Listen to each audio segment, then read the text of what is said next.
Selamat datang di Zahra Movies. Jangan lupa subscribe, like, dan share. Terima kasih. Selamat pagi Nyonya, sapa Ella saat memasuki pondok Nyonya Melanie.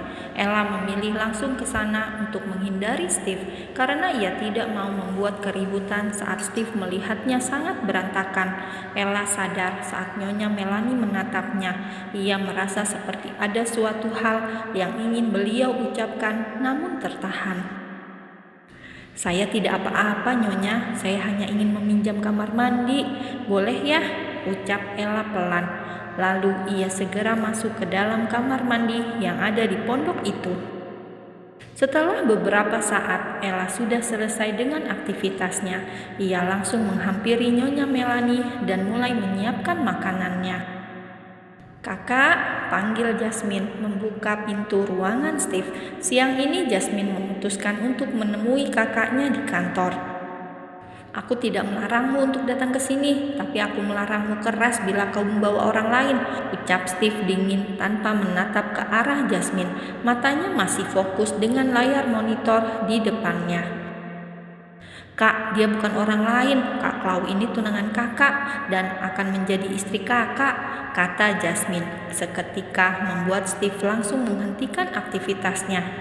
Sepertinya telinga dan mata kamu sudah tidak berfungsi dengan baik, ujar Steve menatap tajam ke arah sang adik. Steve, jangan salahkan Jasmine. Aku yang memaksanya agar bisa ikut ke sini. Aku ingin bertemu denganmu, ucap Klau membela Jasmine. Kau sudah bertemu denganku, maka sekarang silakan keluar, usir Steve langsung, membuat langkah Klau yang tadi hendak menghampiri Steve langsung terhenti. Pintu keluar masih berada di tempatnya. Silakan sebelum aku panggil John untuk menunjukkan pintu keluar, imbuhnya lagi. Kakak, Jasmine langsung menghentakkan kakinya di lantai. Ia begitu geram dan kesal lantaran kini sang kakak benar-benar sudah berubah. Tak ada lagi kehangatan di keluarganya. Dan ia sangat tahu bahwa semua ini berubah karena gadis yang berada di rumahnya. Jasmine, apa kau ingin melihatku marah? Tanya Steve dengan tajam sambil tangannya mengetuk-ngetuk mejanya. Tangan satu lagi ia gunakan untuk menopang dagunya, menyeringai dan hendak mengambil sesuatu di lacinya bila saja adiknya tidak mau menuruti ucapannya. Jasmine pulang, ketus Jasmine dan langsung keluar begitu saja meninggalkan ruangan Steve. Kamu benar-benar berubah Steve, aku kecewa sama kamu, lirih Klau. Ia pun segera berlari untuk mengejar Jasmine yang ia yakini sudah menangis karena diusir oleh Steve. John, kau antarkan Jasmine pulang, kata Steve melalui sambungan teleponnya pada asisten pribadinya yang selalu standby di depan pintu ruangannya. Kalian yang memulai, maka kalian juga yang harus mengakhirinya, gumam Steve dalam hati. Ia memejamkan matanya sejenak, lalu kembali melanjutkan pekerjaannya yang sempat tertunda. Sementara itu, Jasmine yang sedang marah kepada Steve kini semakin dibuat murka lantaran John memaksanya untuk masuk ke dalam mobilnya. Padahal ia membawa mobil dan ia akan mengantarkan Klau terlebih dahulu. Klau adalah kakak kelas di atas satu angkatan dari Jasmine dan mereka sudah kenal lumayan lama. Terlebih saat Klau tahu bahwa dirinya akan dijodohkan dengan Steve, maka hubungan keduanya semakin baik. Namun siapa sangka bahwa ternyata Steve menolaknya mentah-mentah.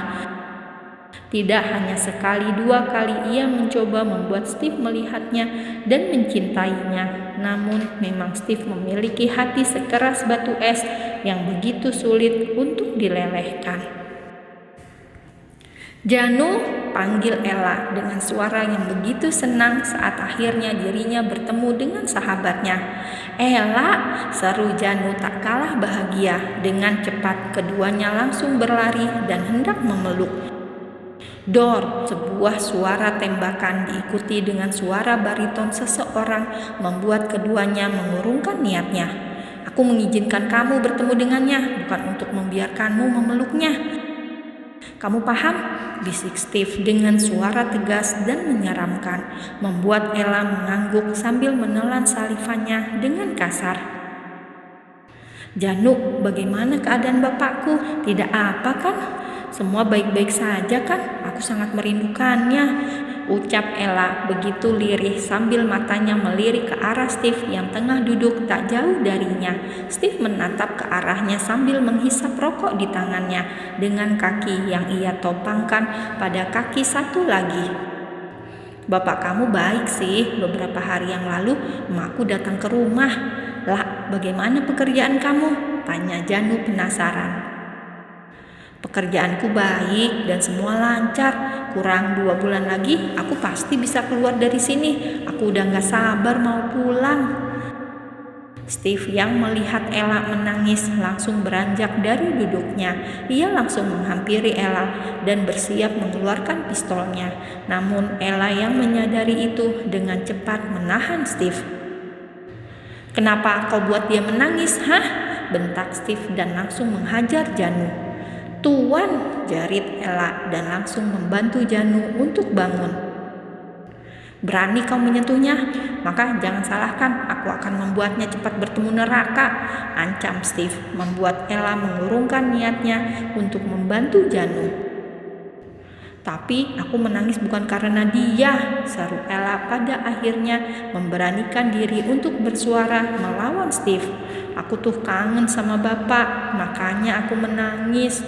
"Tuan, mengapa Anda selalu bertindak dengan kekerasan?" seru Ella disertai isak tangis. "Karena aku tidak ingin ada yang mengambil milikku lagi," ucap Steve dingin. Lalu ia segera mengangkat tubuh Ella dan menggendongnya ala bridal style. Ella tidak memberontak, ia sudah terbiasa dan ia hanya bisa pasrah. Ia sempat menatap ke arah Janu, matanya menatap sayu wajah Janu, lalu ia mengedipkan beberapa kali seolah meminta maaf atas perbuatan Steve. Janu yang mengerti arti tatapan itu hanya bisa menghela nafasnya dan menganggukkan kepalanya. "Aku tidak tahu monster apa yang kini bersamamu, lah. Semoga kamu segera bebas dari penjara itu," gumam Janu. Lalu ia segera bangkit dan membersihkan lukanya. "Lama-lama aku di sini mukaku hancur dan kecantikanku menghilang. Ella, jahatnya kamu," kata Janu menghapus air matanya.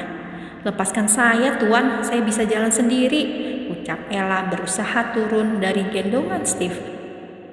Steve langsung menurunkan Ella, namun ia juga mendorong tubuh Ella dan mengukungnya di pintu mobil. "Tidak adakah sebutan lain saat memanggilku? Mengapa kau selalu memanggilku dengan sebutan Tuan?" kata Steve menatap tajam pada Ella. "Memangnya apa yang bisa kukatakan?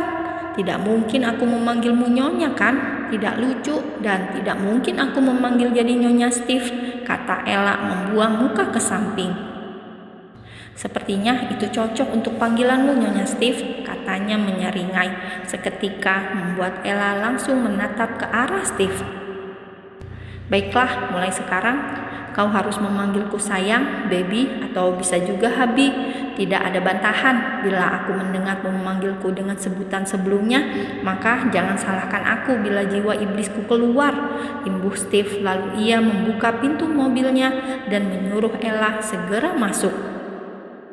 "Panggilan itu terlalu lebay. Kamu lebih pantas dipanggil Tuan Kondom, bukan sayang atau bla bla bla," cibir Ella dalam hatinya mendengus kesal. "John, apa saja jadwalku hari ini?" tanya Steve saat mendudukkan dirinya di kursi kebanggaannya. "Hari ini ada meeting dengan Tuan Franz dan juga ada jamuan makan malam dengan Tuan Gunawan," ujar John sambil memberikan beberapa berkas pada Steve. "Gunawan," gumam Steve sambil mengecek berkas laporan dari John.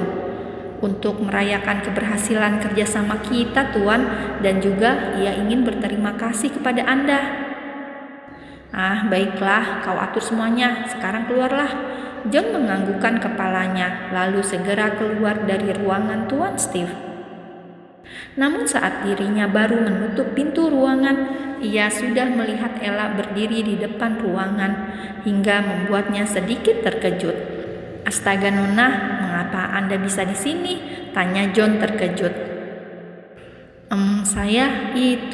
Saya hanya ingin berjalan-jalan ke sini. Apakah tidak boleh?" tanya Ella sedikit takut. "Masuk," suara bariton dari dalam ruangan Steve membuat keduanya terkejut. Mengapa telinga Steve begitu sensitif dan langsung tahu bahwa Ella ada di kantornya?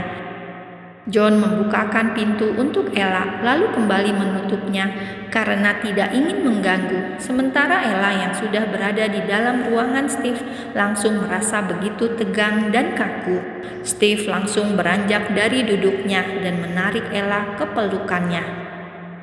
"Apa kau merindukanku? Tanya Steve berbisik di telinga Ella sambil sesekali menciumi ceruk lehernya. Jangan begini." Ella berusaha menjauhkan wajah Steve dari lehernya karena ia merasa sangat kegelian atas sikap Steve. "Kau tahu, baby, aku sedang sibuk dengan pekerjaanku dan kau datang kemari. Aku paling tidak suka waktu kerjaku diganggu oleh orang lain. Tapi karena ini kamu pengecualian dan aku tidak akan menyanyiakannya," bisik Steve lagi. Maksudnya?" tanya Ella gugup. "Karena aku baik hati, aku tahu kau merindukanku, maka aku akan mengabulkannya dan aku akan memanjakanmu," ucapnya dan langsung mengangkat tubuh Ella menuju kamar pribadinya. Loh, bukan begini. "Yah, tuan kondom!" teriak Ella karena Steve menggendongnya bukan seperti biasa ala brother style, melainkan Steve menggendongnya seperti karung beras yang dipanggul di bahu. "Kenapa kau begitu senang memanggilku itu? Tanya Steve yang langsung melemparkan tubuh Ella ke atas tempat tidur. "Karena pertemuan pertama kita kau begitu menyebalkan, mengajakku berdebat hanya masalah kondom," ketus Ella. Ia berusaha bangkit dan merapikan dressnya. "Oh ya?" tanya Steve mengerutkan dahinya. Ia langsung mengepung tubuh Ella di bawahnya. "Bahkan benda itu belum kugunakan. Apa kau mau mencoba memakainya? Tanyanya dengan seringai tipis menghiasi wajahnya. "What? Enggak," jerit Ella dan semakin memberontak ingin terbebas. "Biar kau tahu bagaimana rasanya. Bukankah kemarin itu adalah varian rasa pilihan kamu?" "Hah? Varian rasa?" Ella terdiam. Ia kembali mencerna ucapan Steve karena ia masih bingung dengan maksud ucapan lelaki gila di atasnya ini. Sebenarnya apa yang dibahas oleh Tuan Steve? Mengapa ada varian rasa? Memangnya kondom itu makanan yang ada varian rasanya? Sementara Steve yang melihat Ella kebingungan hanya mampu terkekeh dan akhirnya ia membebaskan Ella dari bawah kungkungannya. "Ada apa kau datang kemari?" tanya Steve kini menarik kepala Ella agar beralaskan lengannya. Iya, aku mau ngapain ya?" tanya Ella malah balik bertanya. "Sial, gara-gara varian rasa kondom aku jadi lupa tadi mau ngapain. Astaga," gumam Ella dalam hati merasa kesal dengan kebodohan dirinya sendiri.